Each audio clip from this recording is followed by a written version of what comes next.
내 이름은 미유키, 25살. 조금 있으면 약혼자인 타쿠로 씨와 결혼을 준비하고 있습니다. 나는 대학을 졸업하고 바로 대기업의 사장님의 비서에 취직할 수 있었습니다. 한편 타쿠로 씨는 일반 기업, 연봉 차이 때문에 타쿠로 씨와 좀처럼 결혼을 준비하기가 쉽지 않았지만 나는 이제부터 계속 타쿠로 씨와 함께하고 싶어요. 이제부터 계속 함께 있을 거니까 빨리 결혼하는 게 좋잖아? 하고 내가 마음을 전달하니 타쿠로 씨도 드디어 굳게 다짐을 했습니다. 상견례도 무사히 끝나고 오늘은 이제부터 결혼식장을 견학하기로 했습니다. 큰 길을 걷고 있는데 횡단보도를 걷고 있는 아이가 있었습니다. 그 아이는 핸드폰을 보면서 걷고 있어서 신호가 빨간불로 바뀌는 걸 눈치채지 못하고 있었습니다. 게다가 뒤에서는 엄청난 스피드로 대형 바이크가 달려오는 게 보였습니다. 내가 앞으로 가기 전에 타쿠로 씨가 아이의 등을 밀었습니다. 타쿠로 씨는 그대로 바이크에 부딪혀서 몇 미터는 날아가게 되었습니다. 주위에서 비명소리가 울려 퍼졌고 나도 빠르게 타쿠로 씨의 곁으로 뛰어갔습니다. 타쿠로 씨, 정신 차려. 지금 당장 구급차랑 경찰을. 내가 핸드폰을 꺼낸 순간 뒤에서 이봐 거기 여자! 하고 큰 소리로 부르는 소리가 들렸습니다. 당신 사고 내놓고 그 태도는 뭐야? 시끄러워. 그 새끼가 굼벵이처럼 걸어가니까 그런 거잖아. 이 남자도 멍청하네. 그냥 놔뒀으면 됐잖아. 그러면 나도 애새끼 하나 날리고 튀면 그만인데. 당신 진심으로 하는 소리야? 사람의 생명을 뭘로 하는 거야? 아 시끄러워. 그렇게 정의감을 불태우는 녀석은 진짜 짜증난다니까. 그리고 경찰에 연락하지 마. 마음대로 끼어든 너네가 잘못한 거니까 말이야. 뭐? 나는 분노로 나 자신을 잃을 것만 같아서 있는 힘껏 참았습니다. 여기서 자신이 손을 대면 불리해질 게 뻔했으니까요. 그것보다 그 자식도 남자니까 이런 것 때문에 구급차를 부르지 말라고. 대단한 상처도 아니니까 침이라도 바르라고. 이 이상 내 약혼자를 바보 취급하는 말은 삼가도록 해. 어쨌든 경찰도 구급차도 부를 거야. 이렇게 목격자가 많은데 도망칠 수 있을 거라고 생각하지 마. 아쉽네. 우리 부모님은 부자의 권력자거든.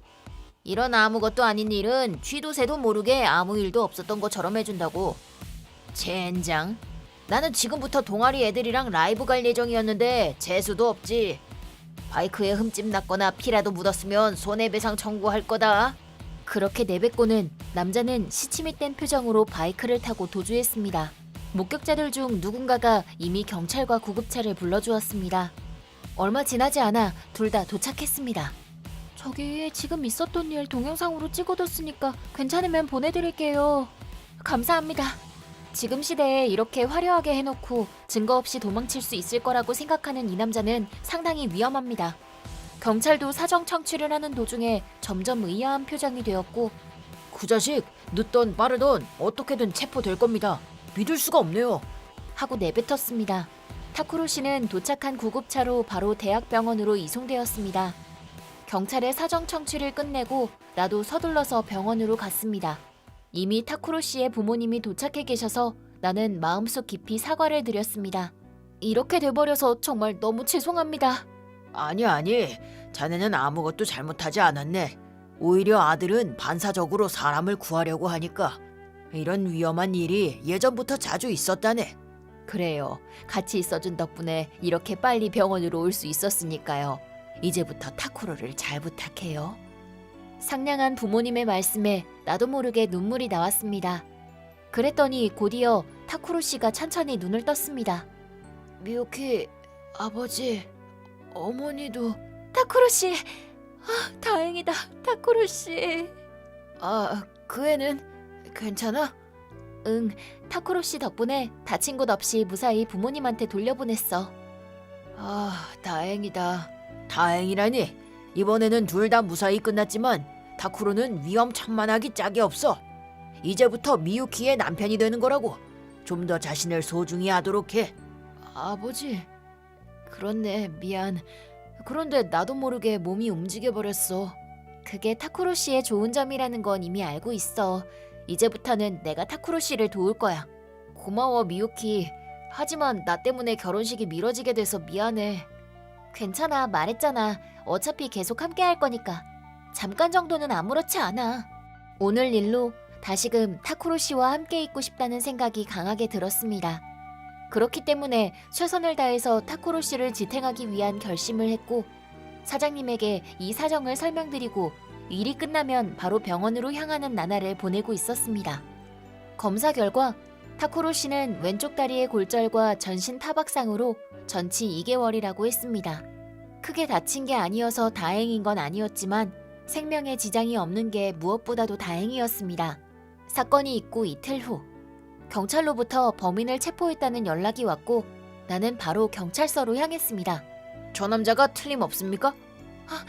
네, 틀림없습니다. 타쿠로 씨를 친 남자예요. 저 증오스러운 남자의 얼굴을 잊은 적이 없어.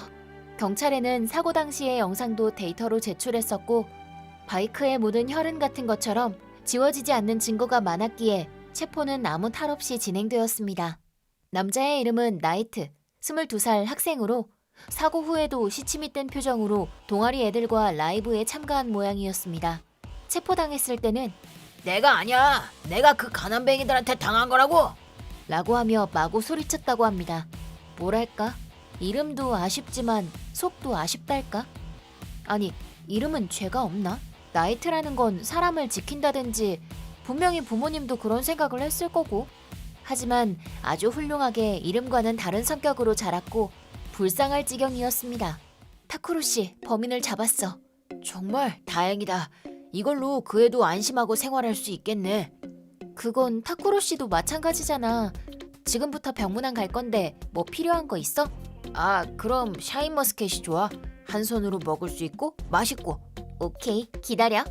타쿠로 씨, 기다렸지? 지금 당장 사과해.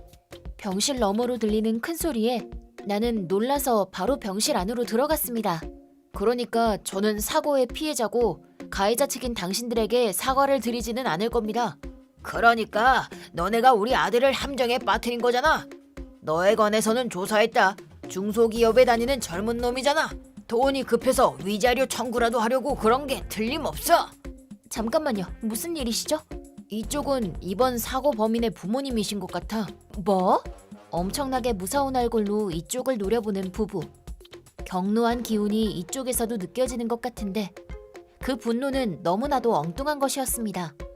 저기 타쿠로 씨가 말한 대로 사고를 낸 건 틀림없이 당신들의 자제분입니다. 증거는 영상도 있고 목격 증언도 많습니다. 무엇보다도 자제분의 바이크에 피해자인 타쿠로 씨의 혈액이 묻어 있었습니다. 변명을 하기에는 너무나도 증거가 많다고 생각하지 않으신가요? 닥쳐. 뭐가 됐든 너네들이 다 지어낸 거야. 가난뱅이들은 그렇게 부자들에게 돈을 받으려고 하는 살 가치가 없는 쓰레기들밖에 없어. 그래, 우리 나이트는 말이지. 머리가 좋고 정의감이 투철하다고. 말 그대로 우리들의 기사 나이트라고. 그 착한 아이가 뺑소니라니 말도 안 되지. 아이고, 불쌍한 나이트. 지금쯤 경찰이 밀어붙여서 괴로울 게 틀림없어. 어머니는 마치 비극의 히로인처럼 눈에서 닭똥 같은 눈물을 흘리고 있었습니다. 그 부모의 그 자식이라는 말이 있다고 했습니다. 이 부자는 손 쓸 방법이 없었습니다. 머리를 감싸고 있었더니 나이트의 어머니가 타쿠로 씨의 목발을 들어서는 타쿠로 씨의 골절한 발 쪽을 향해 치켜들었습니다. 이 깁스도 가짜로 한 게 틀림없어. 이런 건 부셔버릴 거야. 하지 마! 그 사고가 있을 때 내 몸은 굳어서 움직일 수 없었습니다. 이번에는 내가 타쿠로 씨를 도와줄 거야. 나는 타쿠로 씨의 다리를 감쌌고 목발로부터 타쿠로 씨를 지켰습니다. 비켜, 이 가난뱅이야. 너도 한패냐? 아프다고. 부탁이야, 그만해. 미오키, 젠장, 누가 좀 도와주세요. 이곳은 개인 병실이었고 그것도 다른 입원 환자들도 바로 달려갈 수 없을 정도로 중환자들이 많았습니다. 우리들의 소란도 들리지 않을 겁니다. 그때 삐 하고 병실 안에 소리가 울려 퍼졌습니다. 타쿠로 씨가 너스콜을 누른 겁니다. 왜 그러시죠? 도와주세요. 위험한 사람들이 쳐들어왔어요. 네, 이건 하필 나이트의 아버지가 너스콜을 잡아당겨서 부숴버렸습니다. 이대로라면 이 두 사람한테 죽을지도 몰라 라고 생각한 순간 병실에 한 남자가 달려왔습니다. 대체 이건 무슨 소란이야? 썩을 가난뱅이의 동료네. 나이트한테 사과하기 전까지 당신도 엉망진창으로 만들어주겠어? 나이트? 자네들 사고 낸 범인의 부모인가? 게다가 뭔가 목발을 휘두르면서 미유키, 대체 이게 무슨 일이지? 바닥에 엎드려 있던 나는 노인의 얼굴을 올려다보고는 놀랐습니다. 그분은 내 상사인 사장님이셨습니다. 하지만 내가 사장님이라고 말을 하기 전에 목소리를 높인 것은 누구도 아닌 나이트의 아버지였습니다. 사장님, 왜 자네가 여기 있나? 설마 자네가 사고 낸 범인의 아버지였던 건가? 이건 이유가... 미유키, 무슨 일이 있었는지 말해주겠나?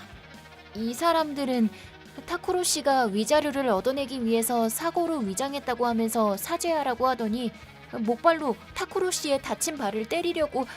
그래서 저는 그걸 감싸고 계속 목발로 얻어맞았어요. 눈물을 흘리며 그렇게 설명하니 나이트의 아버지가 당황하며 목소리를 높였습니다. 닥쳐, 이 쓰레기 여자야! 아닙니다, 사장님. 이 여자 애인이 사고를 당한 충격으로 머리가 이상해진 모양입니다. 이 아이는 내 우수한 비서입니다만. 예? 비서요? 이 아이는 내가 진정으로 믿는 사람에게만 만나게 해주고 있다네. 이미 거래처에서도 소통하고 있으니 만날 기회도 없었던 자네는 몰랐겠지. 그런... 나이트의 아버지는 그 자리에서 무너져 내렸습니다. 나이트의 어머니는 무슨 일이 일어난지 모르고 나이트의 아버지한테 여보, 이건 대체 어떻게 된 일이야? 하고 울기 시작했습니다. 내 눈도 아직 옹이구멍이었다는 거지. 자네를 다음 임원으로 추천하는 건 다시 생각해보기로 하지. 그것만은... 아니, 무슨 일이에요? 아니, 이것들이 잘못한 거라고요. 당신은 아무것도 잘못한 게 없잖아요.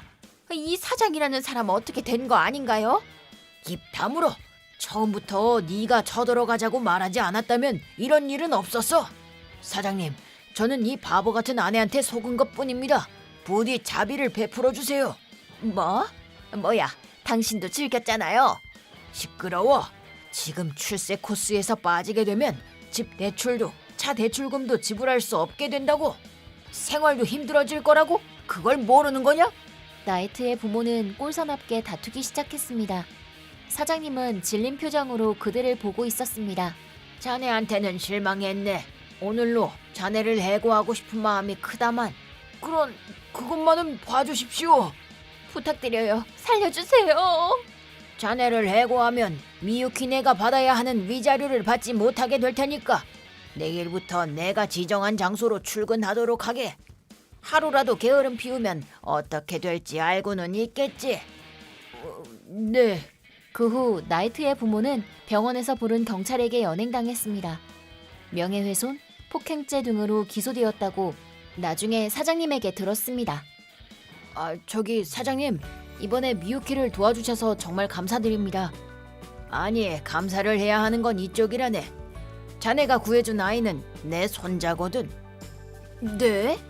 미유키는 알고 있었어? 설마 오히려 사장님이 결혼하신 것도 모르고 있었어. 그건 나는 개인적인 일은 아무한테도 말하지 않거든. 뭘 가지고 약점을 잡힐지 모르니까 말이야. 사장님이 이렇게까지 철저한 사람이라고는 생각하지 않았기에 정말 놀랐습니다. 하지만 사장님은 손자분을 정말로 소중하게 생각하고 계셨고 이번에 우리들에게 집안에 대해 말해주기로 하셨습니다. 자네들 덕분에 우리 손자가 살았어. 타쿠로 씨, 정말 고맙네. 아니요. 솔직히 저는 누구든 반사적으로 사람을 구하려고 하는 경향이 있어서 손자분은 저한테 엄청나게 중요한 사람은 아닙니다. 하하하, 솔직하구먼. 하지만 이 솔직함은 신용할 수 있지. 그런 강한 정의감도 요즘 젊은이들한테는 좀 특이하긴 하지. 어때? 우리 회사에서 일해 보겠나? 네? 내가 말하는 것도 좀 그렇기는 하지만 우리 회사는 엄청난 대기업입니다. 나는 나름 명문대학을 졸업해서 들어가는 게 가능했지만 타쿠로 씨는 그렇게 공부를 잘하는 편이 아니었습니다. 타쿠로 씨도 저한테 나는 공부를 하는 것보다 몸을 움직이는 게 더 적성에 맞으니까 라고 말할 정도였으니까요. 자네는 영업직 쪽으로 진행하게 해서 우리 상품을 많은 기업에 소개해 줬으면 하네. 물론 내가 교육을 해줄지. 어떤가? 물론입니다. 더 이상 바랄 게 없을 정도입니다. 잘 부탁드립니다. 그렇게 타쿠로 씨는 퇴원하고 바로 이직을 성공했으며 하나부터 열까지 사장의 지도를 받고 있습니다. 타쿠로 씨는 그 부침성 좋은 성격과 성실함으로 급속도로 다른 기업으로부터 신뢰를 갖게 되었고 부디 타쿠로 씨에게 소개를 받고 싶다고 하는 지명도 늘고 있습니다. 사장님의 보는 눈은 역시 확실하다니까요. 그건 자네도 마찬가지지. 좋은 반려를 찾았구나. 결혼식은 조금 더 연기한 거잖아. 네, 내년에 하려고 생각하고 있어요. 그렇군. 기대하고 있다네. 그런데 나이트의 부모는 어떻게 됐을까요? 그거. 사장님은 사악하게 미소 지으면서 일의 결과를 알려주셨습니다. 감옥을 나온 부모와 나이트는 사장님의 손에 달려있다고 합니다. 말 그대로 어둠의 세력들에게 맡겨둔 거죠. 뒷세계와 대기업 사장님이 이어져 있는 건 특이한 이야기는 아닙니다. 차라리 해고당하면 좋았을걸 하고 생각할 정도로 가혹한 노동을 하고 있을 거다. 물론 집도 차도 전부 내놨고 말이지. 월급은 전부 자네들 위자료로 주기로 했네. 거의 무일푼으로 이쪽이 준비해둔 허름한 주택에 자러 가기만 하는 생활을 보내고 있지. 나는 무서운 사장님 밑으로 취직했구나 하고 생각하면서도 역시 세상에 보답이 있기는 하구나 하고 내심 상쾌했습니다. 그리고 성실한 타쿠로 씨와 이제부터 행복하게 살겠다고 생각했습니다.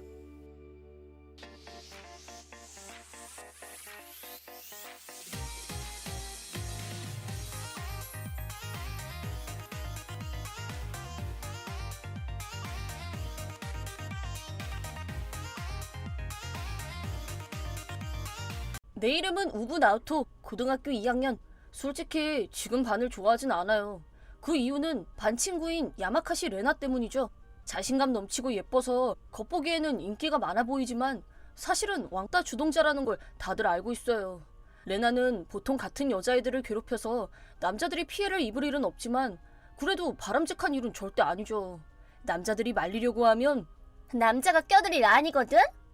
오히려 역효과가 돼서 괴롭힘이 더 심해지기 때문에 2학기가 다 됐지만 남자들은 그저 지켜볼 수밖에 없고 여자들은 레나를 따르고 있었죠. 겉보기엔 밝고 활기찬 반이지만 그 실체는 한 여학생이 여왕이 되어 군림하는 왕국 같은 곳이었죠. 레나를 따르는 여자애들은 다들 왕따를 즐기는 듯하지만요. 그런 상태로 우리는 학교 축제를 맞이했어요. 처음으로 손을 번쩍 든 건 바로 레나였죠. 저요. 저희 반은 연극하는 게 어때요? 공주님이 나오는 스토리에 주인공은 지미를 추천해요. 반이 술렁이기 시작했어요. 레나가 가리킨 여자애는 반에서 가장 눈에 띄지 않는 타입이었으니까요. 저도 선생님이 발표시켰을 때 말고는 목소리를 들어본 적이 없었고 점심도 늘 혼자 먹었죠. 가끔 누구랑 같이 있나 싶으면 레나네 무리한테 둘러싸여서 괴롭힘을 당하고 있는 애였어요. 그게 저는 어때? 지미가 딱이지 않아? 찬성! 완전 딱이네. 여자애들이 호응을 유도하자 반 애들도 그 기세에 눌려 마지못해 찬성했고 본인의 의견은 완전히 무시된 채 회의가 진행됐습니다. 그런 상황을 두고 볼 수 없었던 저는 무심코 너무 강제로 정하는 거 아니야? 다른 애들 의견도 더 들어봐야지. 그러자 제 반대가 심기를 거슬렸는지 그럼 나우토가 왕자 역할하면 되겠다. 뭐 내가? 좋다. 공주님을 구하는 왕자님. 멋지다. 하얀 왕자님 바지 입어볼래? 화살이 저를 향하자 반 애들도 하나둘 웃기 시작했고 저는 도와주려다가 오히려 괴롭힘에 말려들게 됐답니다. 왕자님, 저는 당신을... 잠깐만! 완전 개미 목소리잖아. 더 크게 말해봐. 내 목소리보다 작으면 어떡해? 미안해. 공주님, 저도 당신을... 넌 너무 국어책 읽기잖아. 그니까 왕자님 역은 못하겠다고 했잖아. 어쩔 수 없네. 그럼 내가 하나부터 10까지 알려줄게. 나오토는 자세히 보면 꽤 잘생겼거든. 괜찮으면 오늘 우리 집 올래? 오늘은 볼 일이 좀 있어서. 벌써 시간이... 미안, 난 가볼게. 잠깐! 나오토! 완전 눈치 없어. 감히 레나를 거절하다니. 주인공이라서 좀 잘 대해줬더니 기어오르고 있어. 넌 뭘 봐? 뭐 구경 났어? 난 갈래. 연습은? 제가 대본도 제대로 못 읽는데 연습해봤자지. 그 후로도 지미의 개미 목소리는 여전했고 난 매일 레나의 괴롭힘인지 추파인지 모를 공격으로부터 도망다녔어요. 당연히 연습은 잘 진행되지 않았고 레나뿐만 아니라 다른 애들도 점점 연습에 오지 않게 되었죠. 저기 나오토 무슨 일이죠, 공주님? 왕자님 말투가 됐네. 아, 미안. 연습하느라. 미안해. 나 때문에 연습이 진행도 안 되고. 아니야. 넌 억지로 주인공이 된 것뿐인데 연기를 못한다고 화내는 레나가 이상한 거지. 난 이게 기회라고 생각해. 기회? 나는 내 이름처럼 지루하고 밋밋하잖아. 어둡고 친구도 없고. 그래서 연극에서 주인공 역할을 맡으면 나한테도 친구가 생길 줄 알았는데 내가 꿈이 컸나 봐. 힘없이 웃고 있는 지민은 쏟아질 것 같은 눈물을 꾹 참고 있는 것 같았어요. 평소에 레나한테 괴롭힘을 당해도 미동도 안 하던 애가 동요하는 모습을 보고 저도 모르게 포기하면 그 순간 시합 종료예요. 왜 갑자기 슬램덩크 드립이 나왔지? 저는 무심코 좋아하는 만화 속 명언을 말하고 말았어요. 오타쿠 같다고 생각하려나? 하고 지미를 바라봤더니 안 선생님, 농구가 하고 싶어요. 이걸 받아주네? 아, 미안해. 나도 모르게 그만. 아니야, 방금 완전 좋았어. 응? 감정이 완전 살아있는데? 그런가? 지미, 너도 만화 종종 읽어? 가끔은 아니고 자주 읽어. 애니는? 심야 애니는 생방송으로 봐. 정말로? 그럼 일단 연극 연습은 있고 좋아하는 애니 속 대사를 서로 말해볼까? 응? 실은 나도 만화나 애니를 꽤 좋아하거든. 생방송까진 안 챙겨보지만 자주 보는 편이야. 이런 딱딱한 연극보다 훨씬 익숙하기도 하고. 좋아하는 애니? 뭐가 좋아? 요즘 분기는 그 애니가 최고지. 그 애니라면 그거? 그렇게 우리는 좋아하는 애니 캐릭터가 돼서 대사를 주고받았답니다. 생사여탈의 권리를 타인이 쥐게 하지 마! 안녕하세요. 오늘은 달이 아름답네요. 멋진 제안을 하지. 너도 오니가 되지 않겠나? 오니가 된 여동생을 줄곧 감싸고 있었다니 훌륭한 남매. 기특해라. 우와, 대단하다 지미. 너 연기력 대박이다. 꼭 진짜 성우 같아. 나오토도 엄청 잘하던걸. 가슴이 두근거린다. 아, 내가 너무 들떴나봐. 미안. 아니야, 나야말로. 우리는 잠시 부끄러워하다가 다시 연극 대본을 손에 들었어요. 분명 이 얘기 속 인물들한테도 여기에 쓰이지 않은 배경이 있을 거야. 왜 둘은 결혼하지 못하는지, 왜 공주는 성에서 나오지 못하는지 같이 생각해보자. 그 후 우리는 연습은 뒷전이고 줄거리를 분석하기 시작했어요. 분석이라고 해봤자 망상에 지나지 않지만 만화를 좋아하는 우리에겐 그 시간이 굉장히 즐거워서 학교 직전까지 얘기에 열을 올리곤 했죠. 다 됐다. 이걸 애들한테 얘기해주고 연습에 참여시키자. 다들 따라와 줄까? 내가 연기를 너무 못해서 다들 연습을 포기한 거잖아. 괜찮아. 이렇게 분석한 덕에 우리 연기력도 몰라보게 좋아졌잖아. 맞아. 알았어. 내일 얘기해보자. 다음날 우리는 귀찮아하는 반 애들을 열심히 설득해서 방과 후에 우리가 생각한 연극 줄거리의 뒷배경을 설명해줬어요. 처음에는 다들 흥미를 보이지 않았지만 저랑 지미가 열심히 설명을 하자 점점 얘기가 재밌게 느껴졌는지 마지막에는 귀를 쫑긋 세우고 집중하고 있었죠. 전에는 우리가 연기를 너무 못해서 민폐를 끼쳤지. 그 후로 열심히 연습했으니까 그 성과를 한번 봐줘. 지미, 준비됐어? 응. 우리는 연극의 한 대목을 연기했어요. 그러자 우와, 대박이다. 완전 좋은데? 지미, 진짜로 공주님 같았어. 지미, 해냈구나. 다행이다. 다행이야. 그날부터 전에는 연습에 거의 참가하지 않던 애들도 다들 연습에 참여하기 시작했어요. 다행히 반 애들은 우리의 연기를 보고 의욕이 활활 불타올랐어요. 하지만 레나는 그런 모습을 탐탁치 않게 바라보고 있었죠. 그리고 연극 일주일 전 믿을 수 없는 말을 꺼냈어요. 그건 리허설 도중이었어요. 이거 봐. 지금 연습 중이야. 뭐? 야, 어디서 말대꾸야? 아니, 그게 내가 생각을 좀 해봤는데 역시 지미는 공주 역에 안 어울리지 않아? 인정! 솔직히 좀 오바였지. 니네가 추천한 거잖아. 라고 다들 마음속으로 생각했지만 레나는 아랑곳하지 않고 계속했어요. 이 드레스 아빠 회사에서 빌린 건데 나랑 완전 찰떡이지? 딱 레나 거래. 진짜 공주님 같다. 그치? 그니까 지미, 나랑 역할 바꾸자. 어? 처음에 하기 싫어했잖아. 미안해. 불쌍해서 스포트라이트 좀 받게 해주려고 했는데 역시 지루하고 밋밋하더라. 공주 역은 내가 맡을 테니까 넌 무대 뒤로 가. 잠깐만, 그건 내가 용납 못해. 뭐야? 날 거역하겠다는 거야? 네 공포 정치에 다들 넌더리가 났다고. 뭐? 지미가 지루하고 밋밋해? 공주랑 제일 잘 어울리거든? 누가 봐도 딱이라고. 지미가 얼마나 노력했는지 너 빼고 다 알아. 연습 빠져놓고 이제 와서 연극이 잘 될 것 같으니까 뒤늦게 숟가락만 얹는 건 용납 못해. 저는 지금껏 꾹 참았던 분노를 터뜨렸습니다. 그러자 이렇게 거센 저항을 받아본 적 없던 레나는 얼굴을 붉히며 목청을 높였어요. 그러면 다수결로 투표해보든지. 내가 더 잘 어울린다고 생각하는 사람. 나! 이거 봐. 이게 애들 의견이야. 뭐가 애들 의견이야. 뭐? 다들 손 들었잖아. 어? 뒤를 돌아본 레나는 자신만만하던 얼굴이 하얗게 질렸어요. 두 여자아이 빼고 손을 든 애들이 한 명도 없었기 때문이죠. 자, 그럼 이제 우리 차례다. 야, 잠깐만. 공주 역에 지미가 더 좋은 사람. 이게 애들 의견이야. 진짜 짜증나. 다 노답이야. 내 말에 거역하면 어떻게 되는지 몰라? 꼴랑 그 숫자로 뭘 어쩌려고. 전에는 레나가 무서워서 누가 괴롭힘 당해도 나서지 못했지만 이제 그렇게 안 둘 거야. 건방지게. 야, 너네 뭐 하는 거야? 아니, 다들 그렇다잖아. 이번에는 그냥 지미한테 양보해. 어? 너네들 두고 보자. 자기 편을 잃은 레나는 씩 화를 내며 교실을 나갔어요. 좋아, 마지막까지 리허설 힘내자. 좋아. 그 후로 레나는 한 번도 연습에 나오지 않았어요. 레나를 따르던 애들은 반 애들한테 사과한 뒤 연습에 참여했고 우리는 레나를 빼고 똘똘 뭉쳐서 연극 연습에 정진했어요. 다음은 2학년 C반 연극입니다. 떨린다. 괜찮을 거야, 나오토. 지미? 아니, 내 이름은 오디아 공주야. 연극은 지미가 성에 갇혀있는 장면부터 시작됐어요. 그 연기는 앞서 다른 반에서 선보인 연극보다 뛰어났고 체육관에 모인 사람들은 마른 침을 삼키며 연극에 몰입했죠. 나도 질 수 없지. 공주, 당신을 이대로 데리고 가고 싶소. 그게 가능하다면 얼마나 기쁠까요? 하지만 그렇게 하면 이 왕국이... 왕국 따윈 버리시오. 저는 공주예요.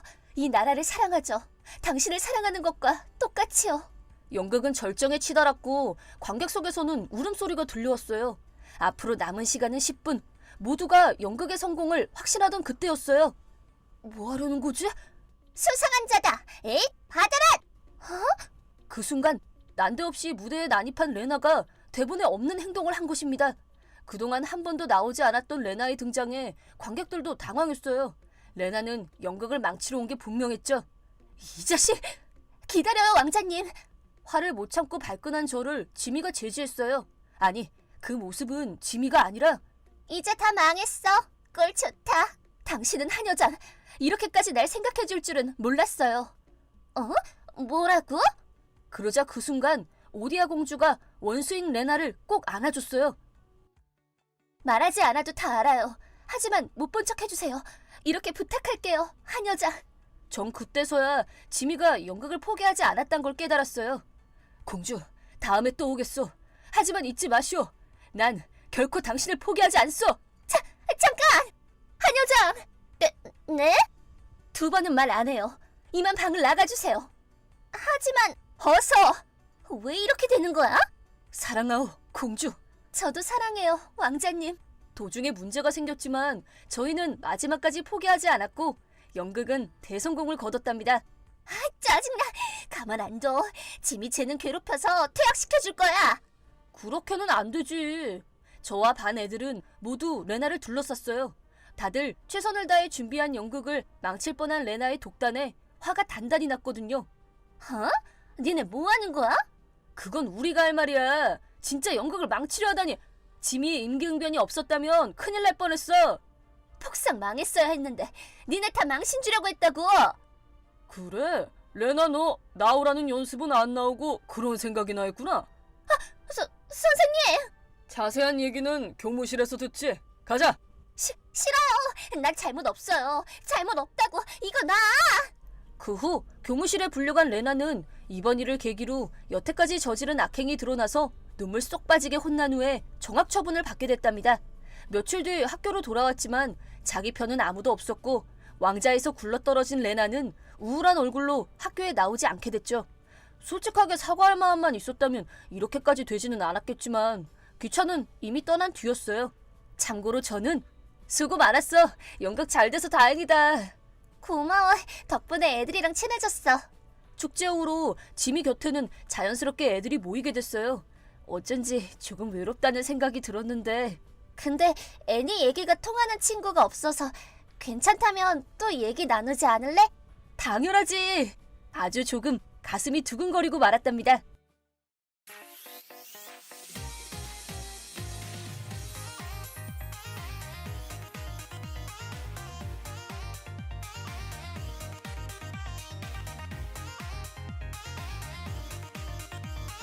자, 그럼 오늘도 힘내서 일을 해볼까?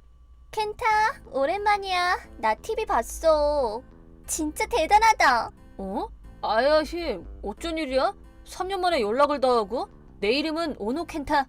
원래는 그냥 회사원이었는데 친구 요스케가 유튜버가 되겠다고 해서 그를 돕기 위해 사무소를 설립했다. 요스케는 순식간에 인기 유튜버가 됐고 지금 우리 회사엔 다양한 유튜버들이 소속되어 있다. 나는 인기 유튜버들을 키우는 소속사 사장으로서 방송에도 자주 출연하게 됐다. 유튜버를 꿈꾸는 아이들을 위해 중학교나 고등학교에 특별 강연을 하러 가기도 한다. 덕분에 약간 유명해졌다. 그런 내게 전 여친 아야이가 3년 만에 연락을 해왔다. TV에서 돈 잘 버는 사장님이 된 켄타의 특집 방송 봤어. 봐줘서 고마워. 켄타 소속사에 소속돼 있는 유튜버들 나도 좋아해서 자주 봐. 그래? 앞으로도 응원해주면 좋겠다. 반응이 너무 싸늘한 거 아니야? 오랜만에 여친이 연락한 건데. 전 여친이라고 해야지. 그것도 3년 전에 헤어진. 저기 우리 다시 만날래? 뭐? 사실 난 켄타랑 결혼하고 싶었어. 내 기억이 맞다면 날 찬 건 아야이인데? 30살에 회사를 관뒀다는 이유로 말이지. 그야 그때는 아직 지금처럼 유튜버가 유명한 직업도 아니었고 설마 요스케가 성공할 줄은 상상도 못했으니까. 난 요스케를 믿고 여기까지 왔어. 하지만 넌 날 버렸지. 그니까 다시 잘해볼 생각은 없어. 2번 다시 연락하지 말아줘. 잠깐만. 나랑 얘기 좀 해. 날 만나면 생각이 달라질 거야. 나도 유튜버가 되려고 지금 화장 공부 열심히 하고 있거든? 내 목표는 아이유명 같은 유튜버가 되는 거야. 나 많이 예뻐졌어. 나 인스타 팔로워 수도 꽤 많아. 아, 그래? 근데 나 여친 있어. 뭐? TV에서 그런 말은 안 했잖아. 당연하지. 말하면 기자들이 또 달려들 테니까 너무 캐고 드는 게 걱정이기도 하고. 아주 연예인 납셨네. 그럼 사진 보여줘. 분명 내가 더 예쁠 테니까. 아무튼 아야히랑은 이제 안 만날 거고 잘해볼 마음도 없어. 싫어. 나랑 만나보면 너도 내가 좋아질 거야. 일단 밥 먹으러 가자. 언제가 좋은지 알려줘. 미안하지만 내가 당분간은 바빠서 밥 먹을 시간도 없거든? 라인 답장도 못할 것 같은데? 지금 라인하고 있잖아. 제발 바쁜 척 좀 그만할래? 난 그렇다 쳐도 다른 사람들은 그러는 거 싫어해. 조심하라고. 아무튼 빨리 스케줄 알려줘. 아, 켄타 잠깐 할 얘기가. 얼굴이 왜 그래? 무슨 일 있어? 아, 요스케 그게 너도 아야히 알지? 네 전 여친? 응, 아야히한테 3년 만에 라인이 왔어. 3년 만에 라인이라니. 향수야? 돌체인 가바나라도 산 거냐고. 진짜 갑자기 아야히랑 있었던 일들이 팍 하고 떠오르더라고. 그래서 라인은 왜 안 그래? 날 TV에서 봤다면서 다시 잘해보자더라. 헐, 대박. 걔 네가 회사 관뒀을 때 자긴 거지랑은 못 사귄다고 30살이나 돼서 왜 이리 철이 없냐고 엄청 히스테리 부렸었잖아. 부자가 되자마자 냅다 달려들다니 진짜 개쩌네. 이거 컨텐츠로 만들어도 되겠는데? 잠깐, 그러네. 이거면 괜찮은 영상 하나 찍을 수 있겠어. 앞으로 계속 라인 일십하면 어떻게 되는지 지켜보자. 좋은데? 재밌겠다. 그거 나도 캡처 떠서 보내줘. 오케이. 근데 요스케 넌 할 말이 뭐야? 아, 그게 사실은 다음에 찍을 동영상에서 해보고 싶은 게 있어서. 그럼 지금 바로 회의 시작하자. 이렇게 나는 전 여친 아야이의 라인을 일십한 후 그 반응을 살피기로 했다. 켄타, 스케줄 확인했어? 난 이번 주말 몇 시에 만나든 오케이야. 평일은 일 끝나고 저녁 7시 정도면 만날 수 있을 것 같아. 나 프랑스 요리가 먹고 싶어. 이태리 요리도 먹고 싶긴 하지만 디저트가 맛있는 곳으로 가는 게 좋을 듯? 저게 왜 답장을 안 해? 어젠 답장해 줬잖아. 그렇게 바쁜 거 아니잖아. 연락 기다릴게. 이 라인 내용 그대로 캡처 떠서 요스케한테 보내자. 전 여친에게서 온 라인 1일차 되겠습니다. 프랑스의 이태리라니 혼자들 떴네. 아야이가 원래 이런 애였냐? 내 기억으론 청초하고 조신한 이미지였는데. 그런 걸 내숭이라고 하지. 내가 여자 보는 눈이 없어서 알아채지 못한 거야. 그래. 앞으로 어떻게 될지 기대되는군. 있잖아. 켄타네 회사 연 매출을 찾아봤는데 1억엔 넘게 예상하고 있다며? 진짜 대단해. 역시 내가 점 찍어둔 남자라니까. 그치만 지금 켄타랑 만나고 있는 여자는 켄타랑 안 어울려. 켄타랑 어울리는 사람은 바로 나야. 나 진짜 예뻐졌어. 헬스장 다니면서 다이어트도 했고 독자 모델에 스카우트 된 적도 있어. 인터넷 방송해보지 않겠냐는 DM도 받아봤어. 절대 후회 안 할 테니 날 선택해줘. 응? 제발. 이렇게 예뻐진 나를 독차지할 수 있는 건 이 세상의 켄타 너뿐이야. 점점 더 저돌적으로 나오는군. 인터넷에 떠도는 예상 연수입은 거의 가짜뉴스인데 말이지. 저기 켄타, 아야이 인스타 이거 맞지? 맞아. 뭐 확실히 팔로워 수가 많긴 하네. 그에 비해 좋아요 수가 많지는 않네. 이거 왠지 팔로워를 돈으로 산 것 같은데? 팔로워 매매란 인기 인플루언서처럼 보이기 위해 많은 사람들에게 돈을 주고 팔로워를 사는 것이다. 요즘은 돈만 내면 인스타를 팔로워해주는 회사가 있을 정도다. 근데 아야이가 팔로워 매매를 할 정도로 돈이 많은 것 같지는 않은데. 이거 드라마로 제작하면 분명 먹힐 거야. 이 여자 진짜 대박이야. 인스타 댓글이 다 박살난데. 필터 수고요. 잔주름 어쩔. 성괴? 왜 이렇게 팔로워 수가 많은지 모르겠음. 이래. 진짜 개웃기네. M1보다 더 웃긴 것 같은데? 일주일 후에 어떻게 될지 진짜 상상이 안 간다. 저기 아무리 그래도 일십은 좀 너무하지 않아? 사회인으로서 그러면 안 되지. 게다가 여친 연락을 이렇게 씹는다고? 아무리 바빠도 쉬는 시간 정도는 있을 거 아니야. 내가 착해서 참아주는 거지. 다른 여자들 같았으면 난리 났어. 켄타는 옛날부터 이런 면이 있었지. 자기한테 불리해지면 상대 이야기를 아예 안 듣잖아. 나보다 나이도 많은데 이제 그 버릇은 좀 고쳐. 역시 켄타 옆엔 내가 있어야 한다니까? 내 마음이 바뀌기 전에 얼른 답장 줘. 자꾸 이렇게 라인 안 보내면 나도 라인 안 보낼 거야. 안 되겠어. 어쩌면 아야이는 내 생각보다 더 비정상일지도 모른다. 29살의 여자가 혼자 착각에 늪에 빠져서 저러는 건 병 아닐까? 캡처 사진을 요스케에게 보냈더니 개펀 리펀이라는 답장이 왔다. 야, 잠깐만. 내 인생에서 역대급으로 뇌조르게 하는 여자다. 진짜 잠깐만. 이 여자 인성을 다 캐내서 빨간 펜으로 한 개씩 체크해보는 건 어때? 됐어. 채널에 올릴 동영상이나 집중해줘. 요스케님을 얕보지 말라고. 오늘 밤에 업로드할 테니까 기대하라고. 저게 이게 어떻게 된 거야? 뭐야? 왜 요스케가 인기 모델인 모니카랑 결혼하는 건데? 요즘 요스케가 인기긴 해도 그냥 유튜버잖아. 모니카는 자산을 100억씩이나 갖고 있는 부자인데? 이제 그만 답장 좀 해봐. 그리고 요스케 결혼식 한다며? 당연히 나도 초대해 줄 거지? 켄타의 여친이니까. 겉보다 꼭 초대해. 너한테 거절할 권리는 없어. 솔직히 이 정도로 답장을 안 하는 게 말이 돼? 일십이면 다 보고 있다는 거잖아.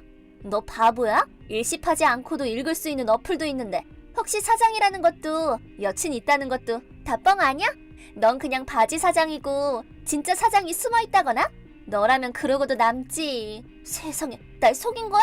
얘 드디어 미쳤네. 얘 진짜 좀 이상한 것 같아. 내가 이런 애랑 사귀었던 거구나. 머리가 아파온다. 이 라인 내용 모니카한테도 보여줬는데 유명인들 사이에서 유명해졌어. 이 다음 어떻게 될지 너무 궁금하다고. 내가 모르는 사이에 벌써 일이 커져버렸구만. 그것보다 켄타도 슬슬 끝내고 싶지? 난 이제 끝내고 싶은데. 뭐 슬슬 그래야지. 야, 이 사기꾼 새끼야. 진짜 기분 더럽네. 이래도 연락을 안 하는 건 대체 뭐야? 지가 사장이 된 것도 아니면서 자랑 좀 그만해. 아무튼 요스케랑 모니카 결혼식엔 꼭 불러라. 네가 나한테 해줄 수 있는 건 그것뿐이야. 나도 이제 너랑 잘해볼 생각 없어. 사장이라고 해도 부도나면 끝이잖아. 사장은 다 개뻥이었지? 겉보다 모니카도 멍청하네. 유튜버같이 불안정한 직업을 가진 남자랑 결혼을 하다니. 어쩐지 모니카 팬들이 요스케를 엄청 욕하더라. 회사 평가도 개박살난 거 아니야? 너랑 다시 안 사귀길 잘했어. 설령 너 같은 남자랑 다시 사귀었다고 해도 내가 또 차버리겠지만 2번 다시 연락하지 마. 이제 와서 다시 사귀자고 해도 늦었으니까. 근데 왜 내가 나쁜 놈이 돼 있는 거지? 뭐지? 나 점점 아야이한테 스며드는 것 같아. 걔 생각하는 게 너무 킹받아서 뇌절올 지경. 우리 회사에 스카우트할 마음은 없지만 한동안은 떡락 유튜버로 관심 좀 끌겠다. 그러다 사건 하나 터트려서 체포 루트를 타겠지. 켄타, 화도 못 참고 너무 심한 말만 해서 미안해.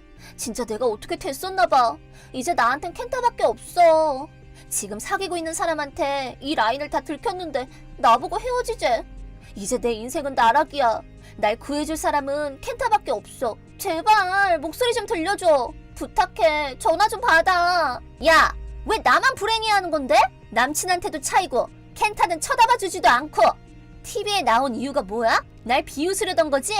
보란듯이 나한테 이만큼 성공했다고 어필하고 싶었던 거잖아. 최악이야. 더는 못 참아. 내가 죽으면 다 네 탓이야. 이 라인 내용이 그 증거야. 답장 안 하면 나 그냥 죽을 거야. 나 진짜 죽을 거라고. 마침 일주일도 지났고 아야이도 정신적으로 한계에 다다른 것 같아서 다음날 나는 답장을 하기로 했다. 너 진짜 대단하다. 켄타, 드디어 답장이 줬구나. 지금까지 뭐 했어? 너 진짜 기분 나빠. 애초에 남친이 있었으면 남친을 더 챙겼어야지. 걘 내 남친도 아니야. 나한테 잘해주지도 않았거든. 난 켄타가 좋아. 나랑 잘해볼 마음 없다며. 난 사장도 아니라며. 사기꾼이라며. 그니까 그건 내가 순간 욱해서 잘못 보낸 거야. 내가 사과할게. 미안해. 이젠 네가 뭘 하든 늦었어. 난 여친도 있으니까. 그니까 나랑 사귀자고. 켄타랑 어울리는 건 나라고. 지금 내 여친은 회사를 세울 때부터 나랑 같이 있어준 사람이야. 회사가 성공 궤도에 못 올라서 내가 가난할 때나 회사가 성공했을 때나 한시도 떠나지 않고 내 옆을 지켜줬어. 난 앞으로도 내 인생을 이 사람과 동고동락하고 싶어. 지금 여친이 아니면 그 누구와도 결혼하고 싶지 않아. 그치만 내가 널 더 많이 알고 있고 내가 더 예뻐. 아니, 아야이는 내 여친을 절대 못 이길 거야. 그니까 자꾸 말로만 그러지 말고 사진을 보여줘. 사진? 너도 매일 동영상으로 보고 있잖아. 내 여친이 바로 뷰티 유튜버 아유몽이야. 뭐? 아유명이라고? 네가 그렇게 동경하던 아유명이라고. 이제 알겠지? 설령 아유랑 사귀는 이유가 아니라고 해도 너랑은 안 만날 거야. 남의 행복을 빼앗고 남의 불행을 바라고 사람을 사기꾼 취급하는 여자랑은 말이지. 오해야. 지금까지 네가 다 오해한 거야. 부탁해. 나랑 다시 만나줘. 화장 배우는데 돈을 너무 많이 써서 빚도 많단 말이야. 인스타 팔로워도 사실 다 돈으로 산 거야. 나한테 매달리지 말고 열심히 일해서 빚을 갚아. 부탁해. 나 좀 도와줘. 남친 집에서 동거하다 헤어지고 쫓겨났어. 나 이제 네 번호 차단할 거야. 2번 다시 연락할 일은 없겠지. 잘 살아라. 그 후 요스케의 신명나는 편집에 의해 우리의 라인 스토리가 유튜브에 업로드됐다. 일방적으로 욕만 들었으니 이 정도의 복수는 귀엽다고 할 수 있지. 요스케의 예상대로 이 영상은 인터넷상에서 엄청나게 화제가 됐다. 개인정보를 위해 라인 속 이름과 내용을 살짝 바꿨기 때문에 국에 우리라는 걸 들킬 염려는 없었다. 가끔 인스타를 염탐하러 가는데 그 사건 이후 완전 비극의 여주인공이 돼서는 매일 아련아련한 게시물을 업로드하고 있었다. 요스케가 가계정으로 계속 칭찬 댓글을 달았는데 사귀자라는 DM이 왔다나 뭐라나. 내가 사귈 때는 이 정도로 남자한테 빌부터 사는 애가 아니었는데. 좋든 나쁘든 사람이란 존재는 변해간다. 요스케의 부인이 된 모니카 씨도 본인 SNS에 이 동영상을 공유했다고 하니 여기저기에 엄청 퍼질 것 같다. 우리 회사 입장에선 홍보가 되니 좋지만 이걸 계기로 스토리 채널을 개설해보는 것도 나쁘진 않겠군. 막 이래. 나는 내 여친 아유와 무사히 결혼했다. 앞으로도 이 회사를 더욱 번창시켜 나가고 싶다.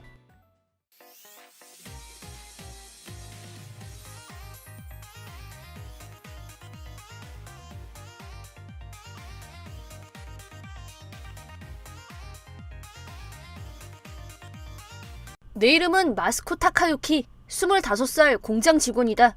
오늘은 고등학교 동창 사이에서 일어난 사건에 대해 얘기할까 한다. 때는 고등학교 3학년 때로 거슬러 올라간다. 나랑 부모님, 여동생, 우리 네 가족은 유복하지도 가난하지도 않은 평범한 가족이었다. 공부를 잘하는 편이었던 나는 좋은 대학에 가고 싶어서 대입 준비를 열심히 했지만 어느 날 집안 형편이 기울어지기 시작했다. 아빠가 갑자기 행방불명이 된 것이다. 게다가 투자 사기에 걸렸던 모양인지 빚을 1,000만 엔이나 지게 됐다. 우리에게 빚을 떠넘기고 도망친 것이다. 아빠가 사라진 데다가 빚까지 덜컥 떠넘겨받아서 엄마는 밤낮 없이 일을 하셨다. 하지만 빚은 줄어들 기색도 없었고 그나마 엄마가 번 돈도 빚을 갚느라 다 사라졌다. 물론 나도 알바를 다니며 가게 일을 도왔다.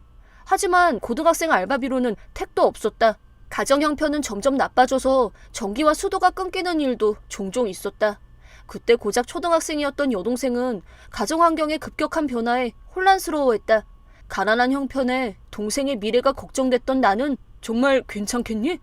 네, 이미 결정했어요. 선생님께 대학을 포기하고 취직을 하겠다고 말씀드렸다. 난 남은 고등학교 생활을 전부 알바와 취업 준비에 쏟아부었다. 나 같은 고졸을 써주는 회사는 많이 없었지만 벌써 가게를 책임지다니 훌륭하구나. 여기서 일해도 좋다. 감사합니다. 면접을 본 회사의 사장님 눈에 들어서 전자제품 제조업을 담당하는 공장에 취직할 수 있었다. 이렇게 가게를 책임질 준비를 마쳤다. 대학은 포기했지만 이렇게 된 이상 어떻게든 형편을 피게 하겠다고 다짐했다. 이제 고등학교도 거의 끝나서 졸업식만 남겨두고 있었을 무렵 같은 반 친구에게 메시지가 왔는데 야, 졸업식 끝나고 약속 같은 거 있냐? 딱히 없는데? 그럼 졸업 기념 파티 할 건데 너도 올래? 난 괜찮아. 기껏 초대해줬는데 미안해. 왜? 아, 참, 너네 집 좀 힘들지? 뭐 그렇지. 그래서 파티 갈 여유는 없거든. 아, 돈 걱정할 필요는 없어. 그 파티 비용은 우리 아빠가 다 내주시기로 했거든. 파티 음식도 전부 다 공짜야.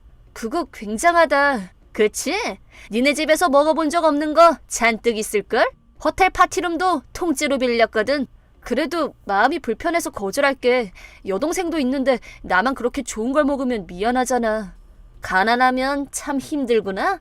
그 얘긴 그만하자. 아, 깜빡했는데 너 대학은 어떡할 거야? 학자금 대출은 받았냐? 아니, 대학은 포기했어. 졸업 후에 바로 공장에서 일하게. 우와, 고졸의 공장 직원? 인생 개망했네. 적당히 좀 해라.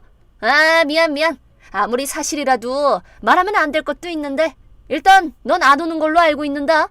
성격 참 나빠 보이는 이 녀석은 이즈 요스케. 같은 반 친구지만 솔직히 거북한 녀석이다. 걔네 집은 대기업을 경영하는 부잣집이다. 그것뿐이라면 딱히 문제는 없지만 요스케는 아버지 밑에서 오냐오냐 자란 덕분인지 고등학생은 상상도 못할 거액의 용돈을 받고 있다. 통 크게 밥을 사주는 일도 많아서 반에서 인기도 많다. 얼마 전에도 우리 집 형편이 어려워진 걸 알고는 아, 불쌍해라. 그럼 맨날 식빵 테두리만 먹으면서 사냐? 노골적으로 놀리기 시작했다. 그래서 나는 그 녀석한테 호의적인 감정은 없었다. 돈 문제를 떠나서 걔가 벌이는 파티에는 가기 싫었다. 나는 그렇게 별 감흥도 없이 고등학교를 졸업했다. 다들 파티로 들떠있을 때 혼자서 집에 돌아갈 때는 아무리 나라도 엄청 외로웠지만 그로부터 7년이 지났다. 나는 고등학생 때 취직한 공장에서 지금까지 일하고 있다. 나랑 엄마가 열심히 일한 덕에 집안 형편은 많이 폈다. 빚은 아직 남아있지만 형편이 어려운 편은 아니다. 동생도 우리의 희생에 보답하려고 열심히 공부해서 사립명문고에 특대생으로 입학했다. 동생을 위해서 열심히 일해야 하는 건 지금도 변함이 없다. 힘들긴 하지만 결코 괴롭지는 않다. 정말 다행히도 이 공장에는 다들 좋은 분들 뿐이라 양호한 대인관계를 쌓을 수 있었다. 특히 사장님인 다자이 씨는 인품이 훌륭하셔서 나를 비롯한 직원들이 믿고 따르고 있다. 하지만 내 일상에 먹구름이 끼기 시작했다. 어느 날 나는 볼 일이 있어서 사장실 문을 열었다. 그곳에는 사장님뿐만 아니라 마침 잘 왔네. 마스코 씨한테도 소개해주지. 이쪽은 모니로봇 상사의 이즈 요스케 씨야. 같이 있던 젊은 남자를 소개해줬는데 너무 오랜만이라서 서로 기억을 더듬는 동안 침묵이 흘렀다. 아!